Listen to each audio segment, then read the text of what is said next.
معزز سامعین کرام، آئیے اب مولوی ہاشمی کی تقریر سے چند جملے سنیے جن سے یہ ثابت ہو جائے گا کہ یہ مسلک اعلی حضرت اور سیدنا امام احمد رضا رضی اللہ تعالی عنہ کی دشمنی کا شکار ہے۔ جو مشن ہمارے بزرگوں کا تھا اسے اعلیٰ حضرت نے چلایا، اعلیٰ حضرت کے وہ مشن کو جو بالکل بزرگوں سے مختلف رہی ہے یہ مختلف بنا رہے ہیں، الگ الگ مسلک کہہ کر کے یہ مختلف بنا رہے ہیں۔ مگر میں تو یہ سمجھتا ہوں کہ امام اعظم کی فقہ ہی اعلیٰ حضرت کے قلم میں، اعلیٰ حضرت کے قلم پر امام اعظم کی فقہ ہے، اعلیٰ حضرت کے قلم میں حجت الاسلام امام محمد غزالی کے ارشادات ہیں، عبدالحق کی تحقیق ہے، انہوں نے کوئی چیز اپنے جی سے گڑھا نہیں، جو کچھ کہا ہے ماخذ ہے، جو کچھ کہا ہے کتابوں میں ہے۔ امام احمد رضا سے زیادہ محتاط اور پرہیزگار مصنف و محقق ملے گا نہیں، جو لکھا ہے وہ کتابوں میں ہے۔ وہ مجھے تسلیم، ان کے دونوں بیٹے تسلیم، مگر جس طرح حسین کو کربلا میں پوتا گوارا نہیں، آج بھی ہے یہ سنت و جماعت کو امام احمد رضا کا ایسا پوتا گوارا نہیں جس کی تربیت مصر کے آزاد ماحول میں ہوئی ہو، اور امام احمد رضا کے مسلک و روش اور امام احمد رضا کے انداز اور ان کی طرز و روش سے جو بہک گیا ہو، بھٹک گیا ہو، تقریروں میں اور سے حملے کرتے ہوں۔ میں اپنے اس عظیم الشان جلسے کو تیسرے گریڈ کے آدمی کا نام لے کر اپنے جلسے کا معیار ختم نہیں کروں گا، اس لیے میں پھر اپنے موضوع پر آتا ہوں۔ بدایوں میں، بریلی میں اسلامی کارخانے قائم کیے تھے رہے، یہ کام کرو، اسلام پھیلاؤ، اسلام کا پروڈکشن کرو۔ اعلیٰ بھون انگڑائی لے رہا ہے، نانا اتاگا بڑھا رہا ہے، امبیکا کو اینٹنا ہے، کافر ہو گئے، مرتد ہو گئے۔ کوئی نبی کے علم غیب کو جانو، پاگلوں کے علم سے تشبیہ دے کر کے بگڑ گیا۔ کوئی نبی کے بعد دوسرا نبی پیدا ہونے کے امکان پر اصرار کر کے اجماع اہل سنت، اجماع صحابہ سے انکار کر کے بگڑ گیا۔ کسی نے شیطان کے علم کو زیادہ بتا دیا، نبی سے بگڑ گیا۔ تو کئی کارخانے قائم کیے گئے، بدایوں میں کیا گیا، بریلی میں کیا گیا، رامپور میں کیا گیا، دلی میں کیا گیا، سب لوگ چھاپ لیے۔ تو کارخانے تو کھلتے بھی ہیں، کبھی بند بھی ہو جاتے ہیں۔ ورنہ سنو، مخدوم اشراف اور اس سے تقابل بریلی کے اعلیٰ حضرت مخدوم اشرف سے، ارے مخدوم اشرف سے تقابل کے لیے طریقت میں مرتبہ اجتہاد چاہیے۔ کیا بات ہے، طریقت میں مرتبہ اجتہاد چاہیے۔ کسی مقلد کو یہ جرأت نہیں ہونی چاہیے کہ مخدوم شملانی کے مقام و مرتبے کو آپ اٹھا کر دیکھیں۔ سفیان ہمارے سر آنکھوں پہ، ان کے دونوں بیٹے سر آنکھوں پہ، لیکن اب پوتا تھوڑی اس بنیاد پہ مانا جائے گا۔ کیا بات ہے، اس بنیاد پہ پوتے کو نہیں مانیں گے، یزید ہی تو پوتا ہے، مانو گے یزید کو؟ امام احمد رضا کی عظمت کی جو انتہا ہے وہ ایک سید کی نسبت کی ابتدا ہے، کیونکہ پڑھ کر محنت کر کے امام احمد رضا سے زیادہ علم حاصل کیا جا سکتا ہے، مگر سر پٹک کے مر جاؤ کوئی پٹھان سید نہیں ہو سکتا، ارے رسول نہیں ہو سکتا۔ یہ لینے کی چیز نہیں، پانے کی چیز ہے۔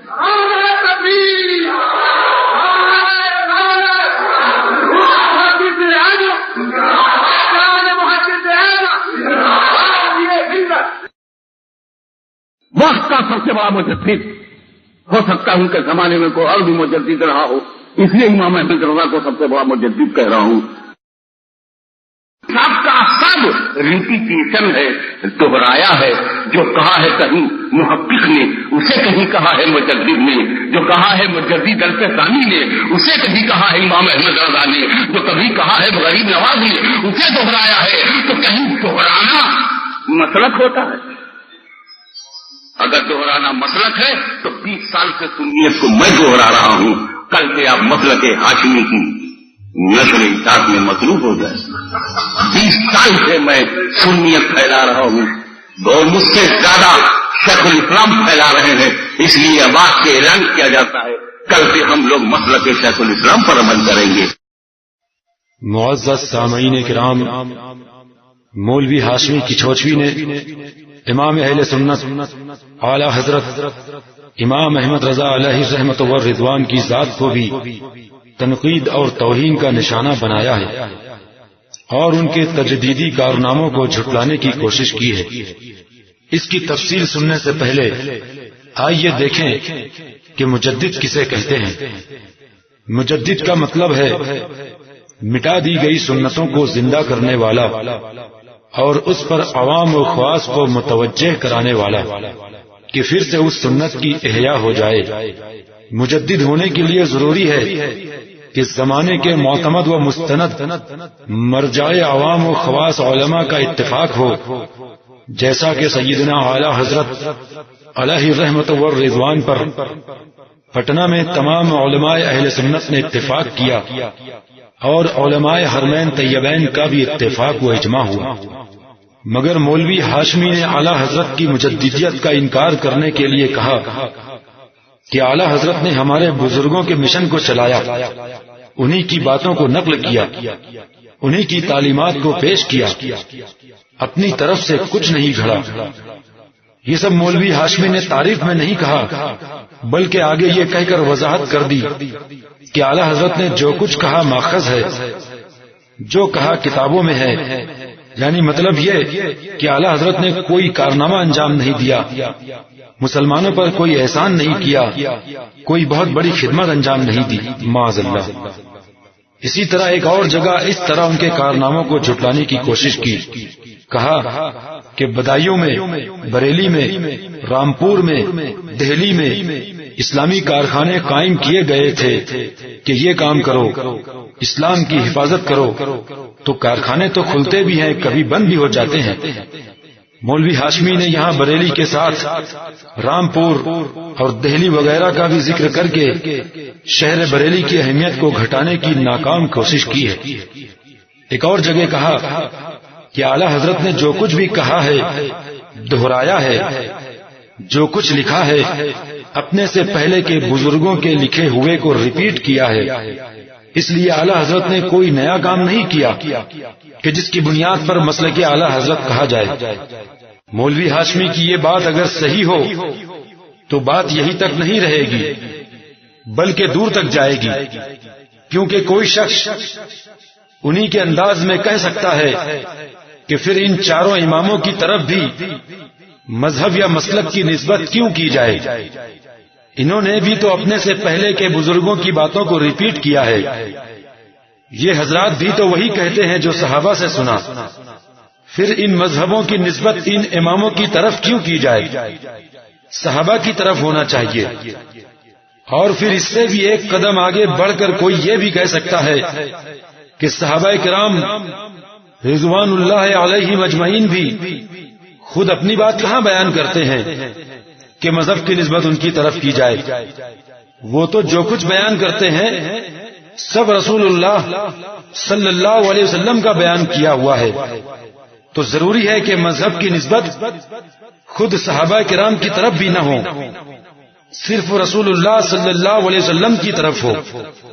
اور پھر یہ بات بھی اسی دلیل سے رد ہو جائے گی کیونکہ رسول اللہ صلی اللہ علیہ وسلم نے خود فرمایا کہ میں جو کچھ کہتا ہوں وہ اللہ تعالیٰ کی وحی ہے، اللہ تعالیٰ کی طرف سے ہے، اس لیے دین و مذہب، مسلک و مشرب کی نسبت معاذ اللہ رسول اللہ صلی اللہ علیہ وسلم کی طرف بھی غلط ہوئی۔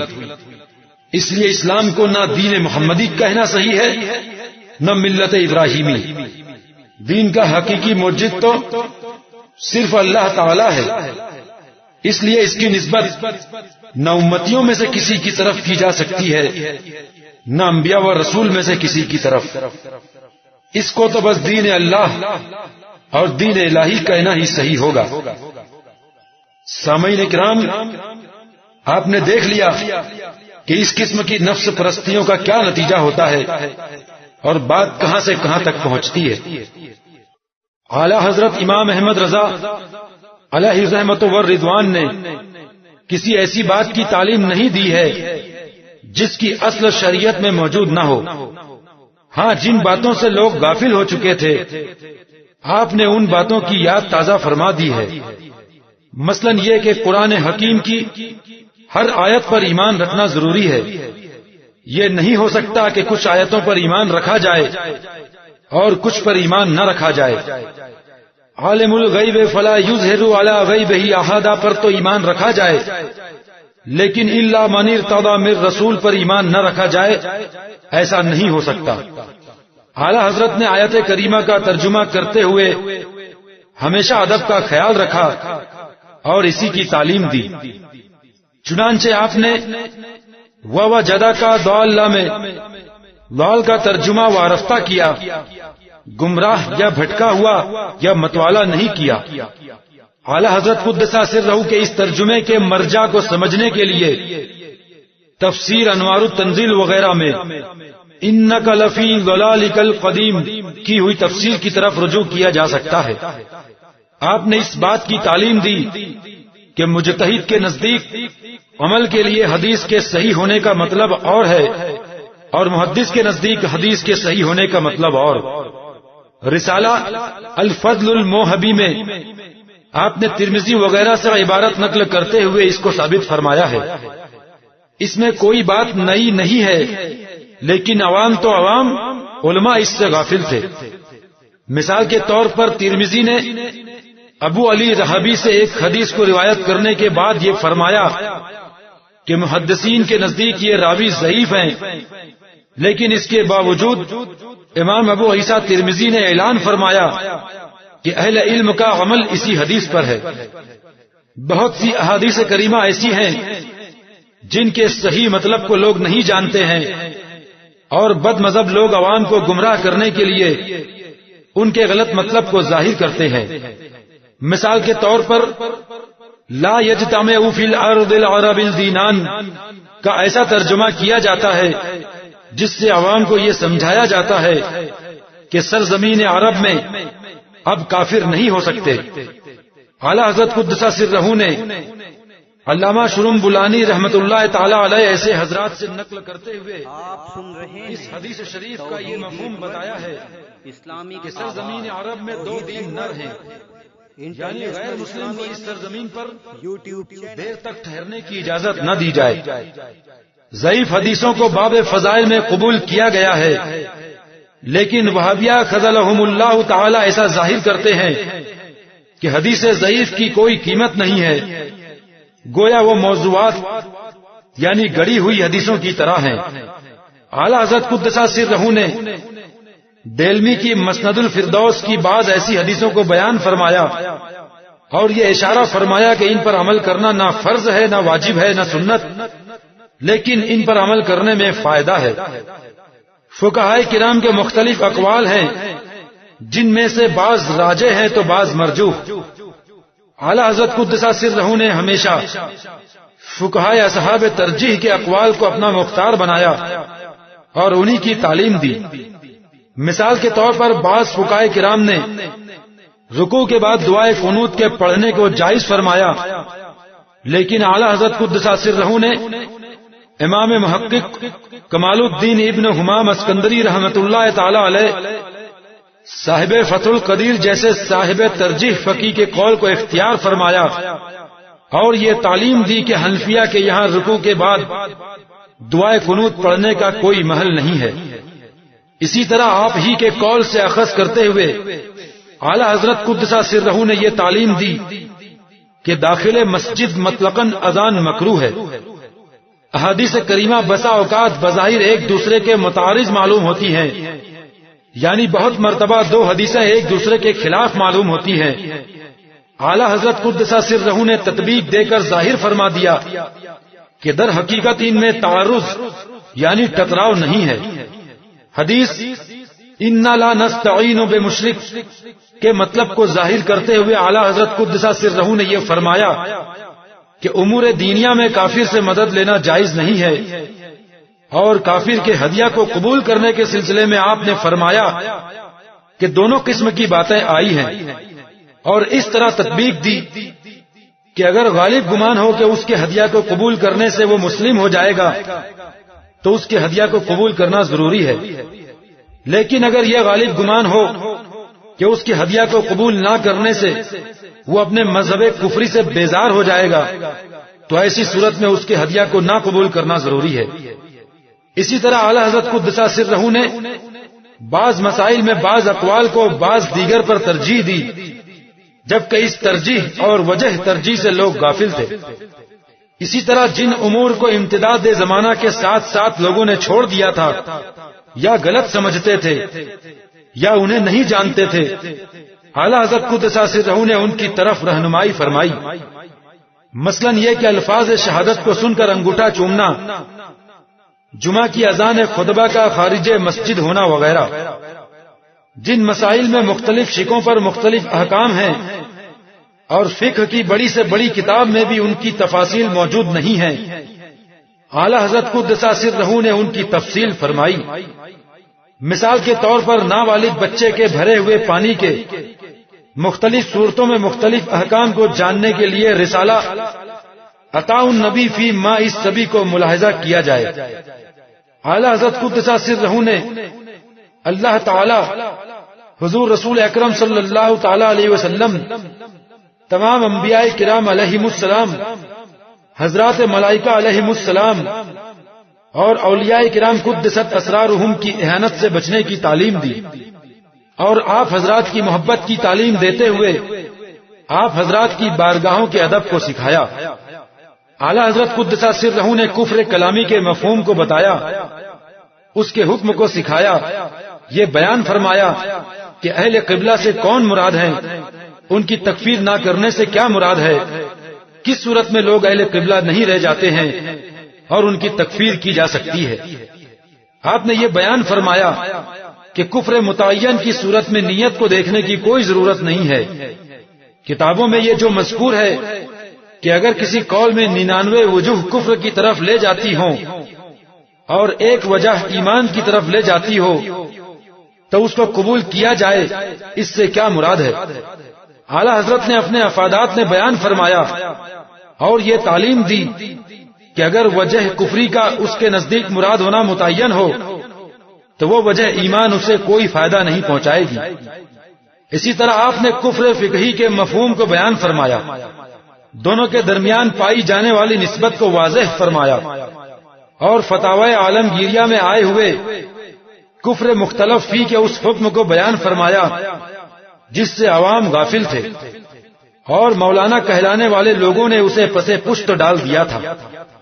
آپ نے یہ تعلیم دی کہ کفر مختلف فی کے صادر ہونے کی صورت میں اس کا مرتکب مامور ہے کہ توبہ کرے، تجدید ایمان کرے، تجدید نکاح کرے۔ اعلی حضرت قدس سرہ نے اپنے فتاوی میں واضح فرمایا کہ کوئی قول حضرات متکلمین کے نزدیک کب صریح ہوتا ہے اور کسی قول کے فقہا کے نزدیک صریح ہونے کے لیے کیا ضروری ہے۔ آپ نے افادہ فرمایا کہ تعویل کی کتنی قسمیں ہوتی ہیں، ان میں سے حضرات فقہا کے نزدیک کون سی تعویل کو قبول کیا جا سکتا ہے اور اس بارے میں حضرات متکلمین کی رائے کیا ہے۔ آپ نے اس بات کی طرف رہنمائی فرمائی کہ بیانی کے نزدیک صریح کا مفہوم اور ہے اور اصولی کے نزدیک صریح کا مفہوم اور۔ مثال کے طور پر مجاز متعارف بیانی کے نزدیک باب کنایہ سے ہونے کے باوجود اصولی کے نزدیک صریح ہو سکتا ہے۔ اعلی حضرت قدس سرہ کے شاگردوں اور شاگردوں نے اپنی تصنیفات اور کتابوں میں آپ کی افادہ فرمائی ہوئی ان باتوں کو وضاحت کے ساتھ بیان فرمایا ہے۔ بارگاہ نبوت میں گستاخی کرنے کے بعد تعویلات کرتے ہوئے اہانت کرنے کا خبثاء نے جب انکار کیا، تب اعلی حضرت قدس سرہ نے یہ ارشاد فرمایا کہ تعظیم اور اہانت کے باب میں عرف کا اعتبار کیا جاتا ہے۔ بیہودہ قول لعن اللہ رسول اللہ سے متعلق علامہ شہاب الدین خفاجی رحمت اللہ تعالی علیہ کی شرح شفا نسیم الریاض میں نقل کی ہوئی عبارت علماء کہلانے والے لوگوں کے سامنے تھی، لیکن اعلی حضرت قدس سرہ نے اسے واضح فرمایا اور یہ اشارہ فرمایا کہ وہابیہ دیوبندیہ کے یہ قول اس طرح صریح ہیں اور عرف کے نزدیک اس طرح اہانت رسول ہیں۔ بعض اولیاء کرام کی طرف منسوب اقوال کے بظاہر قابل اعتراض پائے جانے پر اعلی حضرت قدس سرہ نے ان کی تعویل فرمائی اور یہ ارشاد فرمایا کہ جن حضرات کی ولایت مسلم ہے ان کے ایسے اقوال کی تعویل صحیح کرنا ضروری ہے۔ وہابیہ کے بعض اقوال سے ایسا ظاہر ہوتا ہے کہ اجتہاد کا دروازہ آج بھی کھلا ہوا ہے۔ اعلیٰ حضرت قدس سرہ نے یہ بیان فرمایا کہ اجتہاد کی منزل تک پہنچنے سے پہلے کتنی منزلوں پر عبور ضروری ہے، اور ان میں سے کس منزل پر فائز ہونے کے لیے کتنے علوم کی تحصیل ضروری ہے۔ آپ نے یہ ظاہر فرما دیا کہ ہر منزل سے اگلی منزل کتنی سخت تر ہے، اور اجتہاد کی منزل کی سختی کا کیا عالم ہے۔ آپ کا رسالہ الفضل الموہبی پکار پکار کر ان امور کا اعلان کر رہا ہے۔ اسی طرح اگر غور کیا جائے تو پتہ چلے گا کہ اعلیٰ حضرت قدس سرہ نے کن امور کی تعلیم دی ہے، اور غور کرنے پر یہ بھی معلوم ہو جائے گا کہ اعلیٰ حضرت قدس سرہ کے ہر افادہ کی اصل شرع شریف میں موجود ہے، جیسا کہ اوپر بیان ہوا۔ اعلیٰ حضرت نے وہی لکھا جو قرآن و حدیث اور بزرگوں کی کتابوں میں موجود ہے، مگر اس بنیاد پر مولوی ہاشمی کا یہ کہنا کہ انہوں نے جو کچھ کیا سب ریپیٹیشن ہے، دہرایا ہے، کہیں دہرانا مسلک ہوتا ہے؟ مولوی ہاشمی کے ان جملوں سے اس کی جاہلیت بھی ثابت ہوتی ہے اور مسلک اعلیٰ حضرت سے دشمنی بھی۔ ہمیں حیرت ہے ان بھولے بھالے سنیوں پر جو آج بھی یہ سمجھتے ہیں کہ مولوی ہاشمی اعلیٰ حضرت کا وفادار ہے۔ ایسے لوگوں کو اتنے ثبوت دیکھنے کے بعد اب اپنی آنکھیں کھولنا چاہیے، اور ایسے دشمن مسلک اعلیٰ حضرت اور گمراہ شخص کے جلسے کروا کر گناہ کا مرتکب نہیں ہونا چاہیے۔ سامعین کرام، مولوی ہاشمی کی عادت کو دیکھتے ہوئے کہا جا سکتا ہے کہ اس کی حقیقت سامنے آ جانے کے بعد وہ دو راستوں میں سے کوئی ایک راستہ اپنائے گا، یا تو اپنی آواز کا انکار کر دے گا یا پھر جھوٹی توبہ کا ناٹک کرے گا۔ اگر وہ اپنی آواز کا انکار کرے تو آپ گھبرائیں نہیں، بلکہ ہم سے رابطہ قائم کریں، اور اگر وہ توبہ کا اعلان کرے تو یہ توبہ بند کمرے میں نہیں ہوگی، بلکہ ان بزرگوں کی بارگاہ میں جا کر معافی مانگنے سے ہوگی جن کی شان میں اس نے گستاخیاں کی ہیں، اور اپنی گمراہ کتابوں اور تقریروں سے بیزاری اور توبہ کا اعلان بھی کرنا پڑے گا۔ اگر مولوی ہاشمی ایسی توبہ کر بھی لے تب بھی اسے چھوڑ دیا جائے اور اپنے جلسوں میں نہ بلایا جائے، اور چند سالوں تک اس پر گہری نظر رکھی جائے کہ اپنی تحریروں اور تقریروں میں کیا کہتا ہے۔ ایسے ایکٹنگ باز اور فریبی لوگوں پر فوراً بھروسہ کر لینا نقصان دہ ثابت ہو سکتا ہے۔ سامعین کرام، ٹی وی اور ریڈیو سے مسلمانوں کو جو ناقابل تلافی نقصان پہنچ رہا ہے وہ ہر ایک کو اچھی طرح معلوم ہے۔ معاشیات کے میدان میں مسلمان پہلے ہی شکست کھا چکے ہیں، دیگر قوموں سے پیچھے ہیں، مگر اطمینان یوں تھا کہ کچھ ہے نہیں ہے، ایمان تو سلامت ہے، مگر اب ٹی وی ریڈیو کی وجہ سے اسلام و ایمان بھی خطرے میں پڑ گیا ہے۔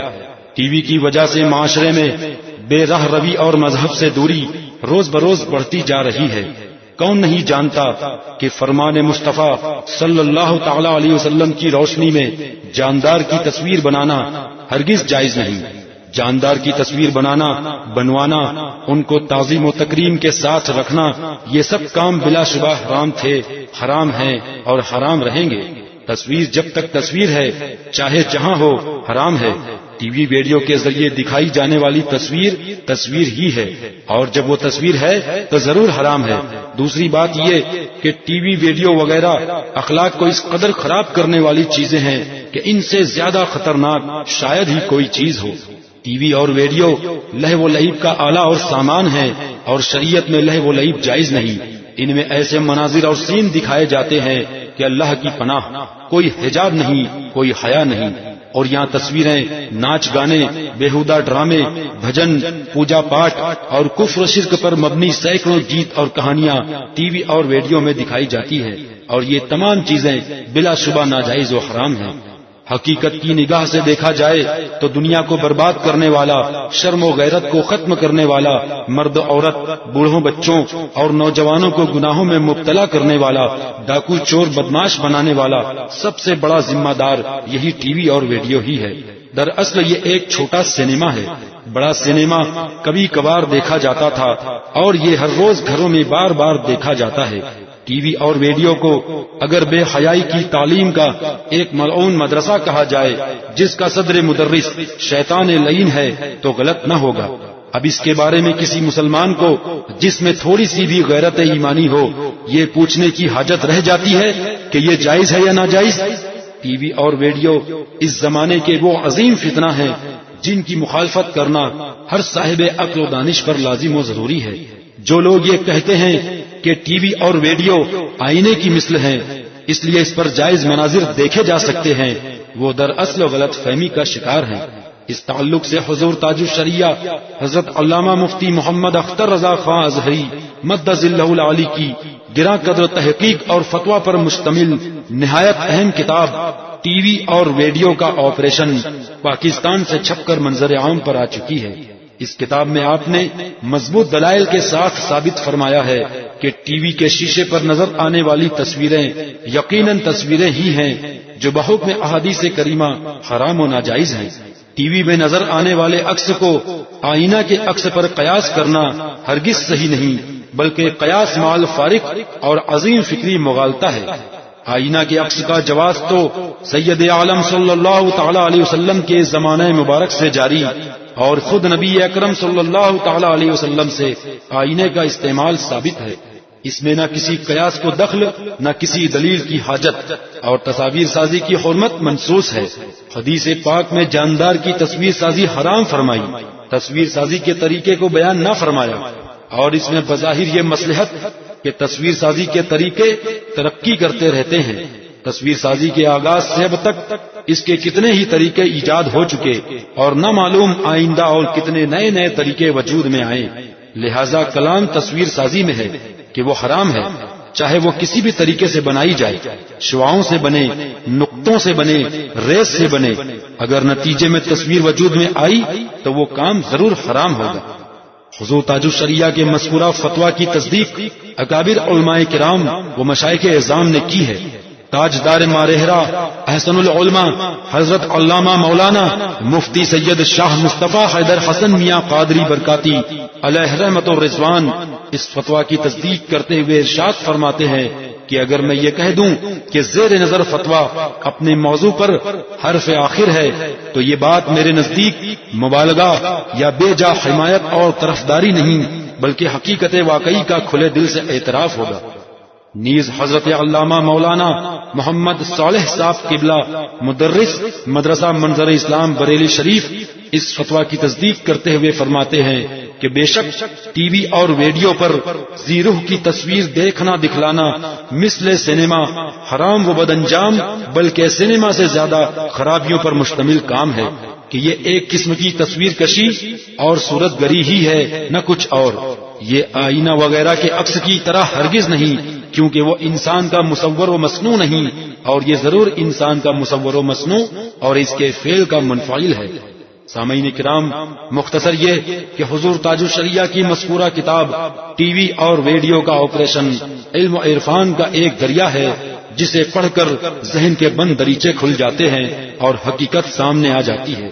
اسے پڑھنے کے بعد ہر کوئی یہ سمجھ سکتا ہے کہ ٹی وی ریڈیو میں چاہے دینی پروگرام مثلا نعت و تقاریر ہی دکھلائے جائیں حرام ہے. اسی طرح کوئی چینل نعت وغیرہ پیش کرے مثلا کیو ٹی وی وغیرہ تب بھی اس کا دیکھنا دکھلانا ہرگز جائز نہیں. اسی طرح نعت و تقاریر کی وی سی ڈی بنانا، فروخت کرنا، دیکھنا دکھلانا یہ سب کام تصویر سازی کے فتویٰ کی روشنی میں گناہ کا سبب ہے اور جائز نہیں. اپنے موبائل کے کیمرے سے جاندار کی تصویریں کھینچنا یا نعتیہ پروگرام تصویروں کے ساتھ بھرنا اور دکھلانا یہ بھی حرام ہی ہیں اور گناہ کا باعث ہے. دیکھنے میں آ رہا ہے کہ بعض نام نہاد اسلام کے ٹھیکیدار دین کی تبلیغ کی آڑ میں ٹی وی اور ریڈیو کو جائز قرار دینے کی ناپاک کوشش میں مصروف ہیں. ہمیں بڑی حیرت ہے کہ کل تک تو ان کے نزدیک بھی ٹی وی اور ریڈیو کا استعمال ناجائز و حرام تھا، مگر آج وہی لوگ نہ صرف یہ کہ اسے جائز قرار دے رہے ہیں بلکہ بڑے بڑے اسکرین لگا کر ویڈیو دیکھنے دکھانے کا اہتمام کر رہے ہیں. خصوصاً مولانا الیاس اتاری کی دعوت اسلامی جس نے ہر شہر میں ویڈیو تھیٹر قائم کرنے کا ارادہ کر لیا ہے. ان کی ہمت یہاں تک بڑھی کہ ویڈیو کو جائز قرار دینے کے لیے اپنی ایک کتاب میں لکھ دیا کہ سیدنا امام احمد رضا اور حضور صدر الشریعہ مولانا امجد علی اعظمی علیہم الرحمت والرضوان کے فتووں کی روشنی میں جاندار کی مووی اور فلم بنوانا جائز ہے. معاذ اللہ. مارچ 2008 میں عرس رضوی کے موقع پر حضور تاج الشریعہ علامہ اختر رضا خان ازہری اور حضور محدث کبیر علامہ ضیاء المصطفیٰ اعظمی دامت برکاتہم العالیہ نے دعوت اسلامی کی اس گمراہی اور فریب کا کھلے عام رد فرمایا اور عوام کو ان کے فتنے سے خبردار فرمایا. مولانا الیاس اتاری کی دعوت اسلامی کی جانب سے چھپی اس کتاب میں مولانا مدنی میاں کچوچوی کی خوب تعریف کی گئی ہے اور لکھا گیا ہے کہ انہوں نے ٹی وی اور ریڈیو کے بارے میں بڑی زبردست تحقیق پیش کی جس کی وجہ سے انہیں رئیس المحققین کا خطاب ملا. یعنی ان کے کہنے کا مطلب یہ کہ مولانا مدنی میاں کی تحقیق حرف آخر ثابت ہوئی جس کا کوئی رد نہ کر سکا، جبکہ یہ اس صدی کا بہت بڑا جھوٹ اور فریب ہے. حقیقت یہ ہے کہ تاج الشریعہ حضرت علامہ مفتی محمد اختر رضا خان ازہری مدد اللہ العلی نے مولانا مدنی میاں کی اس تحقیق پر 25 علمی اعتراضات و سوالات قائم فرمائے. ان سوالات میں کہیں بھی کوئی ایک لفظ بھی ایسا نہیں جس میں توہین و تشنیع یا نفرت و عداوت کی جھلک نظر آئے، مگر افسوس کہ مولانا مدنی ان سوالات کو دیکھ کر آپے سے باہر ہو گئے اور جواب لکھنے سے پہلے حضور ازہری میاں قبلہ کے مقام و مرتبے اور ان کے خلوص کا لحاظ کیے بغیر 2-3 صفحات بھر کر ایسی باتیں لکھی جس کی امید نہیں کی جا سکتی تھی. اور پھر جواب میں بھی کیا لکھا؟ ماروں گھٹنا پھوٹے آنکھ، یعنی پوچھا کیا تھا اور جواب کیا دیا، اور اصل بات کو گول کر دیا. ان 25 سوالات میں سے چند یہ ہیں. نمبر 1، ویڈیو کیسٹ میں اس کے سامنے والے چہروں کی شعاؤں کو کس لیے ٹیپ کیا جاتا ہے؟ نمبر 2، وہ مقصد کہ ان شعاؤں کو صورت میں بدلنا ہے شرعاً جائز ہے یا ناجائز؟ نمبر 3، بر تقدیر اول اس کے جواز پر شرع مطہر سے کیا دلیل ہے؟ اور بر تقدیر ثانی یہ مبدأ حکم میں اپنے مقصد کا تابع ہو کر ناجائز ہوگا کہ نہیں؟ نہیں تو کیوں نہیں؟ کچھ سوالوں کے بعد ایک سوال یہ تھا، پہلے تو جامد و متحرک کا تفرقہ ثابت فرماتے، بغیر اس کے تفرقہ پر بنا رکھنا غیر ثابت پر بنا رکھنا ہے کہ نہیں؟ نہیں تو کیوں نہیں؟ ہے تو اس پر بنائے کار کیا مفید؟ اس سوال کے جواب میں مولانا مدنی میاں نے جو لکھا اسے اہل علم دیکھیں تو دنگ رہ جائیں اور مولانا مدنی میاں کی علمی حیثیت ان پر واضح ہو جائے. بہرحال مولانا مدنی میاں نے جو کچھ بھی لکھا حضور تاج الشریعہ مدد اللہ العلی نے اس کی ایک ایک سطر کا مفصل جواب دیا اور دوبارہ کئی سوالات قائم فرمائے. ان سوالات کے جوابات آج تک نہیں دیے گئے. ٹی وی اور ریڈیو کا آپریشن کے پہلے حصے میں مولانا مدنی میاں کی تحقیق، پھر حضور ازہری میاں کے سوالات، پھر مدنی میاں کے جوابات، پھر دوبارہ حضور ازہری میاں کے سوالات اور تصدیقات علماء کرام شامل ہیں، جبکہ دوسرے حصے میں حضور تاج الشریعہ کے قلم سے ٹی وی اور ریڈیو کا شرعی حکم، ٹی وی کیمرہ، سائنس کے ماہرین کے حوالے سے ٹی وی کی تھیری، اور اخیر میں ٹی وی کی تھیری سے کیا ثابت ہوا، اور ٹی وی بدترین آلائے اللہ و لعب ہے وغیرہ عنوانات پر قرآن و حدیث کی روشنی میں تفصیلی بیان شامل ہے. مختصر یہ کہ ٹی وی اور ریڈیو کا آپریشن علم و عرفان کا ایک دریا ہے جسے پڑھ کر ذہن کے بند دریچے کھل جاتے ہیں اور حقیقت سامنے آ جاتی ہے. یہاں آپ کو ایک بات اور بتا دی جائے جسے سن کر آپ سخت تعجب کریں گے کہ مولوی ہاشمی کچوچوی نے اس خالص علمی معاملے میں بھی غلط طریقے سے مداخلت کی اور اپنی تقریروں میں حضور تاج الشریعہ مدد اللہ العلی کو مذاق و توہین کا نشانہ بنایا. اس کی تقریر کے چند جملے سماعت فرمائیں. اور جس چیز کو تقریر نبی نہ سمجھائیں مفتی نے کیسے سمجھ لیا؟ اور جس میں کہیں بھی سمجھ نہ ہو وہ علم و فن کا امام کیسے ہو؟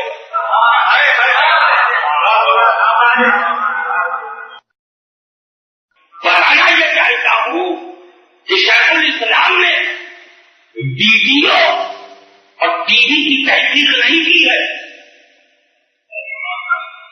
یہ نادانی آپ کرو، مشین کی تحقیق میں لگ جاؤ. شریعت نے ہم سے کہا ہے مشین نہ دے، مشین کا استعمال دے. سامعین کرام، ان حالات کی وجہ سے بہت ضروری ہو گیا کہ حضور تاج الشریعہ کی مذکورہ کتاب کو چھپوا کر منظر عام پر لایا جائے اور ہزاروں کی تعداد میں پھیلا کر دنیا کو بتا دیا جائے کہ کس کا قلم علم و فن کا امام ہے اور کس کا فتویٰ قرآن و حدیث کی روشنی میں صحیح اور شریعت کے مزاج کے مطابق ہے.